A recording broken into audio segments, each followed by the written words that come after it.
ప్రధాని Modi AP CM చంద్రబాబుపై మాజీ ఎంపీ చింతమోహన్ నిప్పులు చెరిగారు. చంద్రబాబు నాయుడు అమరావతిలోని నీళ్లపైన రాజధాని నిర్మిస్తున్నారని చింత విమర్శించారు. గుజరాత్లోని బడాబాబులకు రుణమాఫీ పేరిట దేశం సొమ్మును మోడీ దోచిపెట్టారని మోహన్ ఆరోపించారు. కార్పొరేటర్లకు రుణాల మాఫీ వెనుక కేంద్ర సర్కారుకు పెద్ద మొత్తంలో కమిషన్లు ముట్టాయని మాజీ మంత్రి కడపలో ఆరోపించారు. ఇక బడాబాబులకు 14 లక్షల కోట్ల రూపాయలు మాఫీ చేయడంపై ఈడీ, సిబిఐ విచారణ చేయాలని చింతమోహన్ డిమాండ్ చేశారు.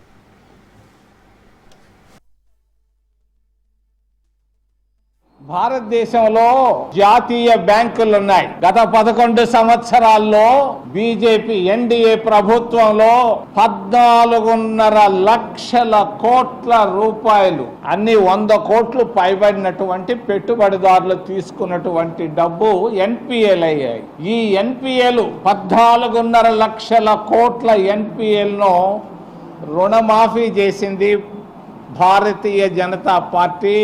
ఈ 14.5 లక్షల కోట్ల రూపాయల రుణమాఫీ చేస్తూ ప్రతి ఒక్కరి దగ్గర 10% డబ్బు తీసుకోవడం జరిగింది. 10%. మరి ఇది దాదాపుగా 1,00,000 కోట్లకు దాటింది అవినీతి. కాదని చెప్పగలిగే దమ్ము, ధైర్యం ఎవరికైనా భారతీయ జనతా పార్టీలో ఉంటే మరి చేతులు ఎత్తమని నేను అడుగుతున్నా, విమర్శించమని నేను అడుగుతున్నా. మరి నేను నిర్మలా సీతారామన్ సూటిగా అడుగుతున్నాను, ఏ రాష్ట్రంలో 100 కోట్లు పైబడి ఎన్పిఎల్ అయ్యాయి? మరి ఎవరెవరికి మీరు రుణమాఫీ చేశారు? గుజరాత్లో ఎంత చేశారు? ఆంధ్రప్రదేశ్ రాష్ట్రంలో ఎంత చేశారు? కర్ణాటకలో ఎంత చేశారు? ఇది రాష్ట్రం, ప్రతి రాష్ట్రంగా వాళ్ళ పేర్లు బయట పెట్టమని, మీకు దమ్ముంటే బయట పెట్టమని నేను సవాల్ చేస్తున్నాను. ఎన్డీఏ ప్రభుత్వాన్ని, మోడీని, అమిత్ షాని, నిర్మలా సీతారామన్ని, మీకు దమ్ముంటే జవాబు చెప్పండి. ఇందులో సూత్రధారులు ఎవరు, పాత్రధారులు ఎవరు?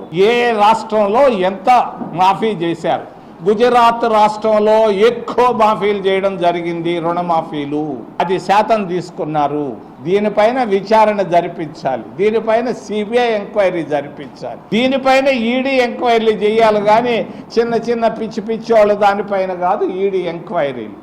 దమ్ముంటే మరి నేను సవాల్ విసిరేస్తున్నాను కేంద్ర ప్రభుత్వానికి, ఎన్డీఏ ప్రభుత్వానికి.